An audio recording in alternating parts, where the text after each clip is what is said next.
Woman asking a shop assistant about DVD players. You now have 30 seconds to read questions 1 to 4.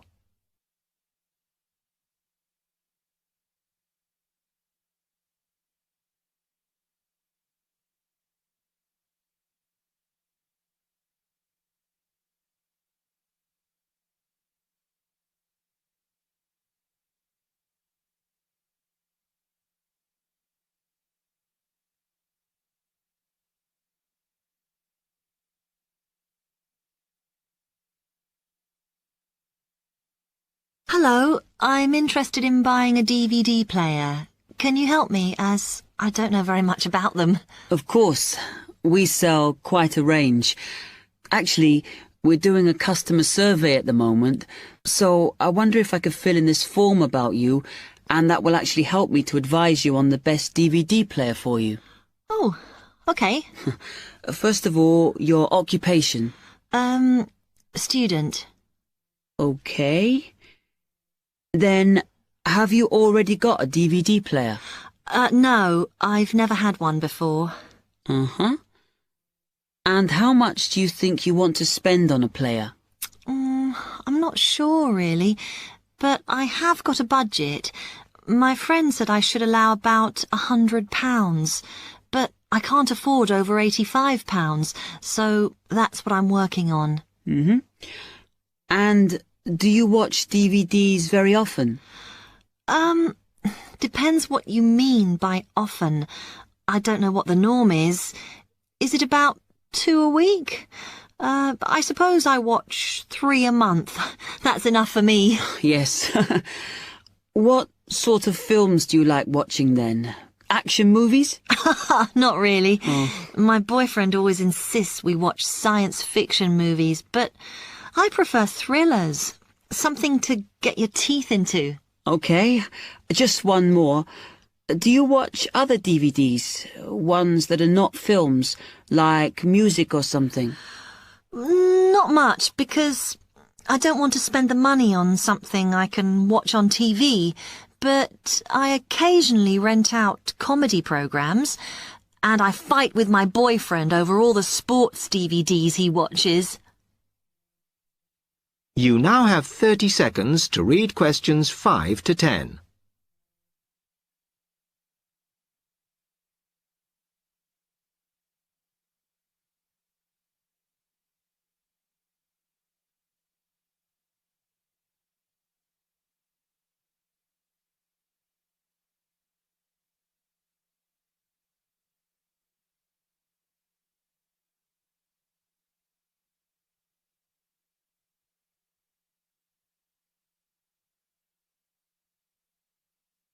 Okay, let me explain a bit to you about the DVD players that are in your price range.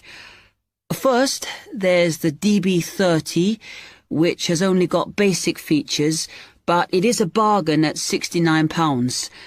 Now, all the DVDs come with an after-sales service that starts when the guarantee runs out. As it's so cheap, the DB30 comes with a limited after-sales service, as it only includes parts. You would have to pay for most of the repair. Seems okay. Then, a slight grade up from that is the XL643. This comes with an additional feature in that it has an extra button allowing you to record. That's quite useful. Oh, yes. That would mean spending less on DVDs to watch. Yes, so you'd make the extra money back on it that it costs. Let me see how much it is. Yes, that one's actually reduced at the moment from £79 to £71.99. Oh. I think it's worth the extra myself. And is that the same level of after-sales service as the other one? Well, you get a bit more for your money because what we're offering is a discount on labour. So you don't pay the full price if you have to call an engineer out. I see. Then the last one is this Tri-X24. It's a very good player, and you can use it to listen to your CDs as well as watch DVDs. It looks nice, but I bet it's expensive. No, it's not top of the range. Let's see. Yes, it's £94. But what you have to remember is that that includes insurance, so you don't have to pay extra for that. And it comes with a guarantee that's valid for 3 years, as opposed to the usual one. What do you think? Maybe.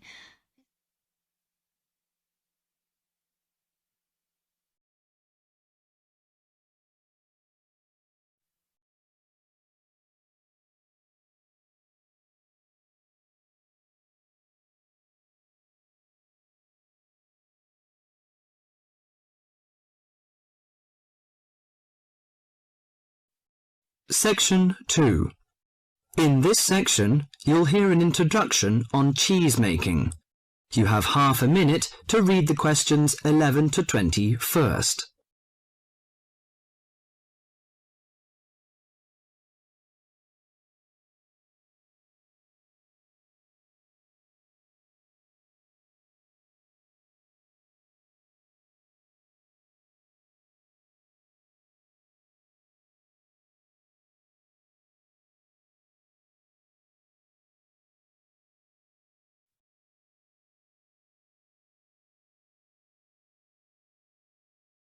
Now listen to the monologue carefully and answer questions 11 to 20. Cheese is one of those foods that we tend to take for granted as always having been with us, and it's odd to think that someone somewhere must have discovered the process to make cheeses. That takes place today. In the studio to tell us all about it is Monica Maxwell. Today, we all know that the process of making cheeses takes place when microorganisms get into milk and bring about changes in its physical and biochemical structure. Well, obviously, we don't know who discovered the process, but it's thought that it came from Southwest Asia about 8,000 years ago. In the early time, there were mainly 2 types of cheeses. One of them was rather tasteless and bland, in the case of the so-called fresh cheeses, which are eaten immediately after the milk has coagulated. And another one was rough-tasting and salty, in the case of the ripened cheeses, which are made by adding salt to the soft fresh cheese and allowing other biochemical processes to continue so that a stronger taste and a more solid texture resulted. The ancient Romans changed all that. They were great pioneers in the art of cheese-making, and the different varieties of cheese they invented and the techniques for producing them spread with them to the countries they invaded. This spread of new techniques took place between about 60 BC and 300 AD. You can still trace their influence in the English word cheese, which comes ultimately from the Latin word Caseus, that's C-A-S-E-U-S. At this stage in history, people weren't aware in a scientific way of the role of different microorganisms and enzymes in producing different types of cheese, but they knew from experience that cheese's tastes were relevant to something. If you kept your milk or your pre-cheese mixture at a certain temperature or in a certain environment, things would turn out in a certain way. In the 19th century, with the increasing knowledge about microorganism, there came the next great step forward in cheese making. Once it was known exactly which microorganism was involved in the different stages of producing a cheese and how the presence of different microorganisms affected the taste, it was possible to introduce them deliberately and to industrialize the process. Nowadays, cheese is made on a large scale in factories, although the small producer working from his dairy farm continued to exist and still exists today. Cheesemaking moved very much into the world of technology and industrial processes, although because the aim is still to produce something that people like to eat, there's still an important role for human judgment. People still go round tasting the young cheese at different stages to see how it's getting on, and may add a bit of this or that to improve the final taste. Whatever the scale of production, there is still room for the development of art alongside the technology. That is the end of section 2.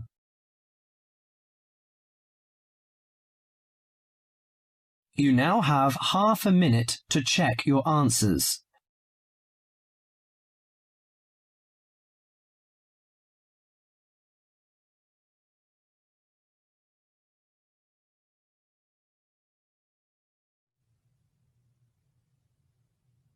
Now turn to Section 3. Section 3. You'll hear 3 university students talking about a presentation which one of them has to give. First, you have some time to look at questions 21 to 24.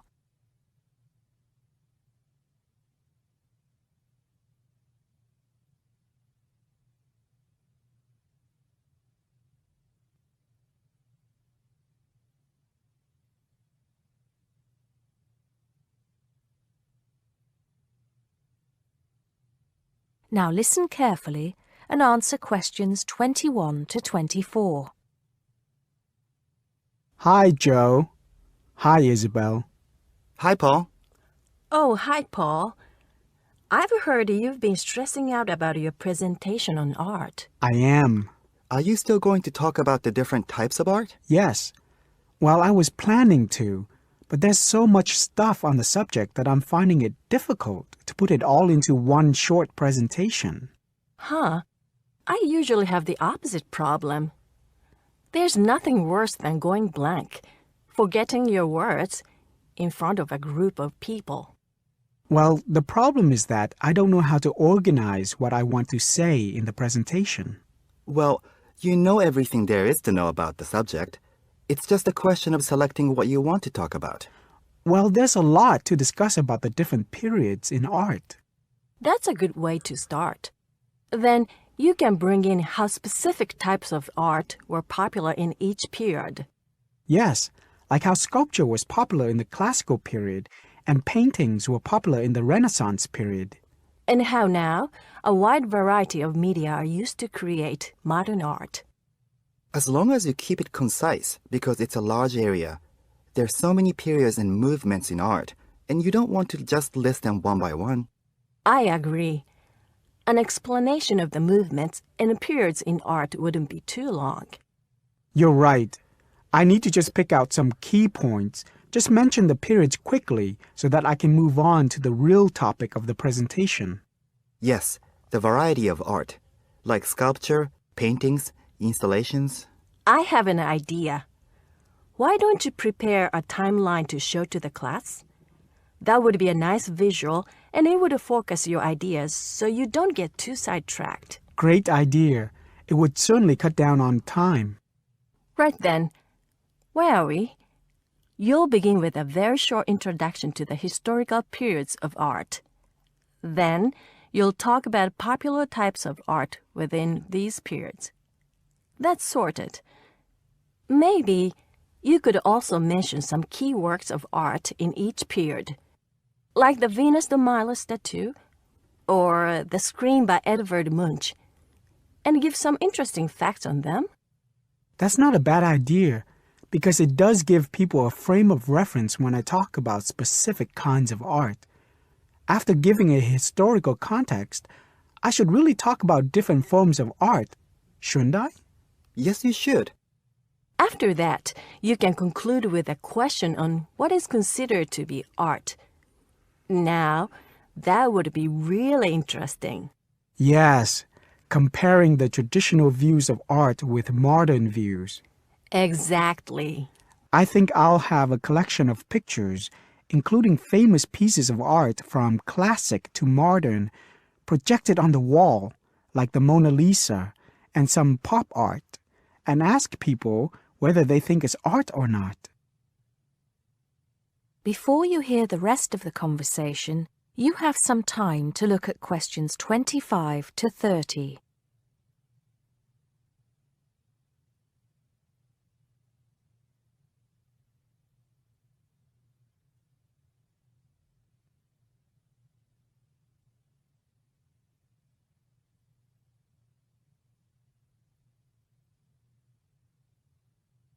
Now listen and answer questions 25 to 30. Showing some famous works and asking people what art is would certainly lead to discussion in the room. People's appreciation of art is so subjective, and it comes down to taste. That's what I'm hoping for. Some disagreement to liven up the presentation. And you could stick in some really controversial ones like graffiti and modern art installations in between pieces of art that are universally accepted, like the work of the Renaissance painters. Sounds good to me. I have to say, I really don't understand some modern art myself. There was one recently that was just a pile of rubbish. It doesn't require much skill to create, does it? And what does it mean? There's no point to it. Actually, Joe, I like some modern art. It makes you look at the world in a different way. Artists now have the freedom to express themselves completely. Yes, but there is an idea now that anything can be art.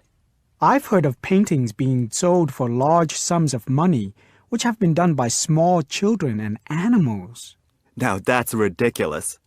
Oh, you could find one of those paintings and put it in your presentation, couldn't you, Paul? That would really be interesting. Well, Paul, what do you think? I like it. Just thinking. I'll need to do some more research to find pictures for the slideshow. Yes, we can help you, can't we, Joe? Of course. If you go to the fine art section of the library, I'm sure you'll find everything you need. Just ask the staff and they'll give you access to a slide bank of hundreds of famous works of art. And if you still can't find what you're looking for, use the library computers to go online. There are lots of images on the internet. Of course, you'll need to use a search engine like Google, but it's dead easy. Thanks, guys. I'm feeling much clearer about the project. Your ideas have been really useful. I think I should end with a quote of some kind by a famous artist. What do you think? That's a good idea. Now let's go to the library and see what they have. That is the end of section 3. You now have half a minute to check your answers.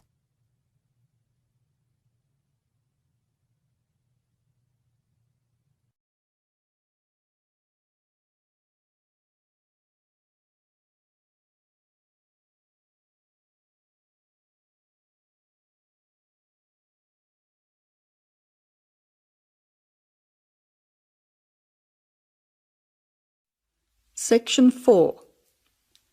You will hear an expert on birds talking about sparrows, one of the most common bird species in urban and suburban environments around the world. The expert discusses some possible causes for their declining numbers. First, you will have half a minute to look at questions 31 to 40.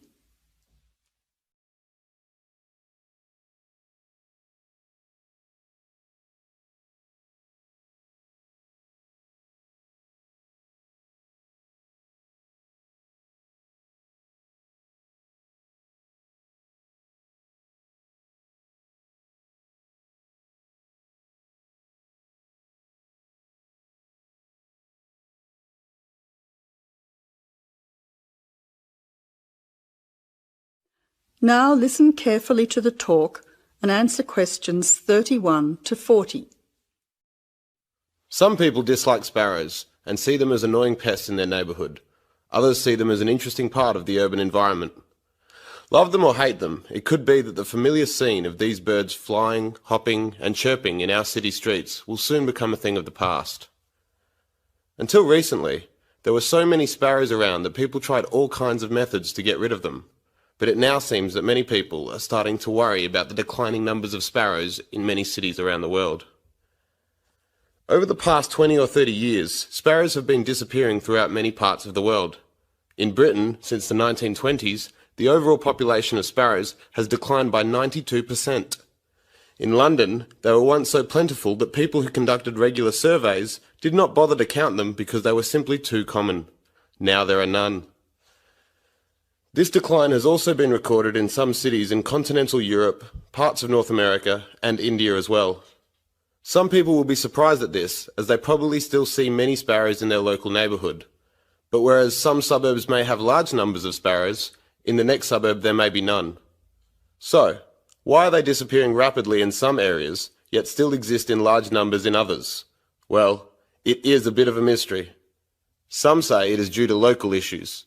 There are a number of factors here, one of which is harassment or predation. Other local animal species harass them, and domestic cats hunt them for food. Secondly, there is increased competition both for food and for nesting sites from other seed-eating birds in the neighbourhood. And thirdly, it is now more difficult for sparrows to make nests in modern buildings due to more effective modern building methods. Recent studies suggest that another reason may be related to a problem with the breeding success of the sparrows. Although they continue to breed, the young nestlings keep dying. These deaths have been linked to a lack of insects, such as aphids. This decrease in the availability of insects, it is believed, then causes the young nestlings to die of starvation or dehydration. It seems that there is a growing worldwide shortage of insects, and our modern urban lifestyle with the increasing use of motor vehicles is being blamed for it. It is suggested that the carcinogenic chemicals released into the atmosphere by unleaded car exhaust fumes is having an impact on insect numbers. Another theory, which is thought to be affecting sparrow numbers, is connected to our technological advancement. According to some experts, the mobile telephone towers that are now a feature of our modern cities emit electromagnetic radiation, which might affect the sparrow's central nervous systems and result in their death. The evidence is only circumstantial, and sparrows still continue to thrive in some major cities. However, it is interesting to note that in the 1990s, the use of mobile phones and unleaded petrol skyrocketed, and both coincide with the period of the sparrows' declining numbers in many modern cities. That is the end of the listening test. You now have half a minute to check your answers.